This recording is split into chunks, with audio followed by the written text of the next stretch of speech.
Hello, welcome ত্রিকোণমিতি chapter number 20 আমরা করছিলাম, যার মধ্যে কোষে দেখি 20 দাগ পর্যন্ত আমরা করে ফেলেছিলাম। আজকে করব 10 নাম্বারেরটা।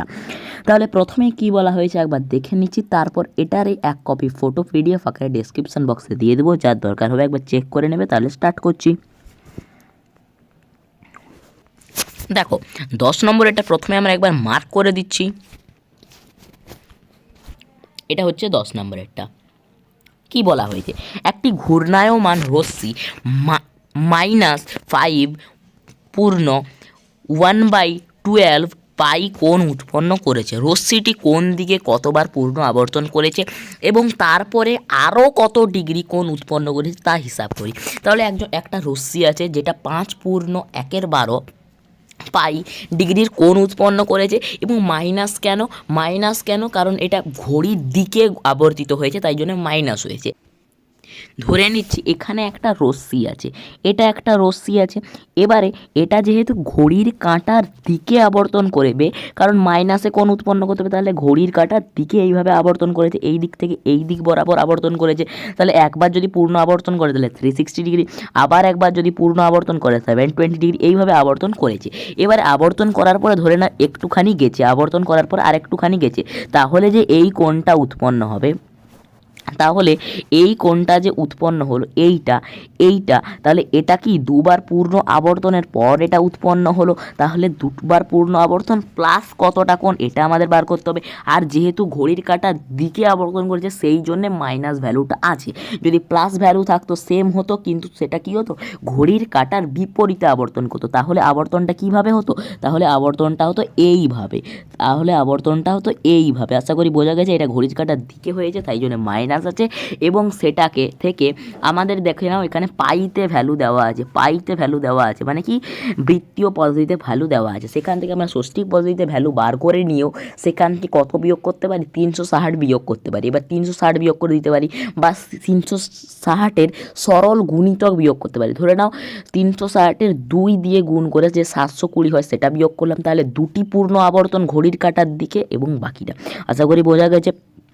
এবং বিয়োগ করার পর যতটা বেঁচে থাকবে সেটা হয়ে গেছে যে পূর্ণ আবর্তনের পর আরও কত ডিগ্রি গেছে। আশা করি বোঝা গেছে। স্টার্ট করছি, করে দিচ্ছি 10 নম্বরেরটা। প্রথমে যে 10 নম্বরে কোণের ভ্যালুটা দেওয়া আছে সেটা লিখে নিচ্ছি। তাহলে একটি ঘূর্ণায়মান রশ্মি কত কোণ উৎপন্ন করেছে, তাহলে লিখে নিই যে ঘূর্ণায়মান রশ্মি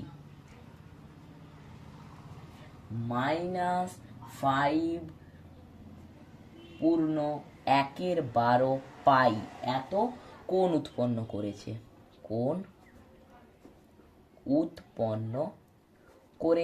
এবার এটাকে আমরা ষষ্ঠী পদ্ধতি নিয়ে যাব, মানে কি আমাদের 180/পাই দিয়ে গুণ করতে হবে। সেটার জন্য প্রথমে তো এটাকে ভেঙে নেব। তাহলে ভেঙে নিলে কত হচ্ছে 12, মাইনাসটা বাইরে থাকছে একদম শেষে, মানে মাইনাসের কোনো কাজই নেই, জাস্ট বাইরে আছে এটাই বোঝাবার জন্যে যে এটা ঘড়ির কাঁটার দিকে ঘুরেছে। তাহলে মাইনাসটা বাইরে রেখে দিচ্ছি ব্র্যাকেটের বাইরে, আর ব্র্যাকেটের ভেতরেই বাকিটা যা হবে। তাহলে 12×5=60 আর 61/12 ইন্টু পাই আছে এটা। তাহলে এটা যদি ভাঙি তাহলে কত দিয়ে গুণ হবে, আমাদের গুণ হবে 180/পাই, মানে পাইটাকে আমাদের কাটতে হবে, তাই জন্য একটা পাই নিচে দিতে হবে। তাহলে 61 পাই আছে বাই 12 আছে ইন্টু 180/পাই। মেন ব্যাপার হচ্ছে পাই কেটে গেল। এবার 12 দিয়ে 180 কাটলে হয়ে যাবে 15, 15 ইন্টু 61, 15 ইন্টু 61 করলে হয়ে যাচ্ছে 15 একে 15, হাতে থাকলো 1 এবং 15×6 90 আর 1 হয়ে গেল 91, কত 915। আশা করি বোঝা গেছে। আর শেষে 15, এই মাইনাস চিহ্নটা আছে সব থেকে সামনে, ব্র্যাকেটের বাইরে বা ব্র্যাকেটের সামনে একদম মাইনাসটা। এবারে এইখান থেকে যতগুলো 360-এর সরল গুণিতক বিয়োগ করতে পারবো ততগুলোই হচ্ছে আমাদের পূর্ণ আবর্তন। তাহলে এখান থেকে কতগুলো বিয়োগ করতে পারবো, দেখো 360 বিয়োগ করে দিলে হবে না, এখান থেকে 720 বিয়োগ করতে পারি, মানে 360-এর 2 সরল গুণিতক বিয়োগ করতে পারি। তাহলে এখান থেকে যদি বিয়োগ করি তাহলে হয়ে যাচ্ছে মাইনাস দিয়ে 915 মাইনাস 720 আমরা করতে পারছি, 720 আমরা বিয়োগ করতে পারছি। এটা আমরা ডিগ্রিতে পাচ্ছি, এগুলো সব ডিগ্রি বিয়োগ করছি আমরা। তাহলে এখান থেকে আমরা বিয়োগ করলে কত পাচ্ছি, দুটো পূর্ণ আবর্তন বিয়োগ করেছি, তাও আমাদের কাছে কত থাকছে, এখানে 5 থাকলো এবং এটা হয়ে গেল 9 আর এখানে 1, মানে মাইনাস 195 ডিগ্রি আরও থাকলো। মানে কি দুটো পূর্ণ আবর্তন হয়ে গেল, মানে একটা পূর্ণ আবর্তন 360 ডিগ্রি আর একটা পূর্ণ আবর্তন 720 ডিগ্রি। ওটা যখন বিয়োগ করছি তাও আমাদের কাছে 195 ডিগ্রি থাকছে। তাহলে কি আমাদের দুটো ঘড়ির কাঁটার দিকে পূর্ণ আবর্তনের পরে 195 ডিগ্রি কোণ উৎপন্ন করেছে, এটাই ভাষা দিয়ে লিখতে হবে।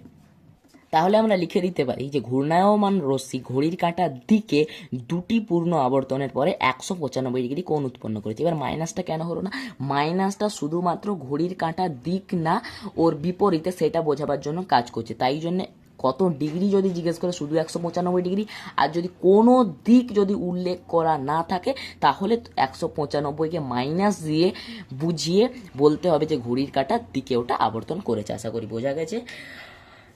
এরপরে নেক্সট 11 নম্বরের অঙ্কটা করে নেব।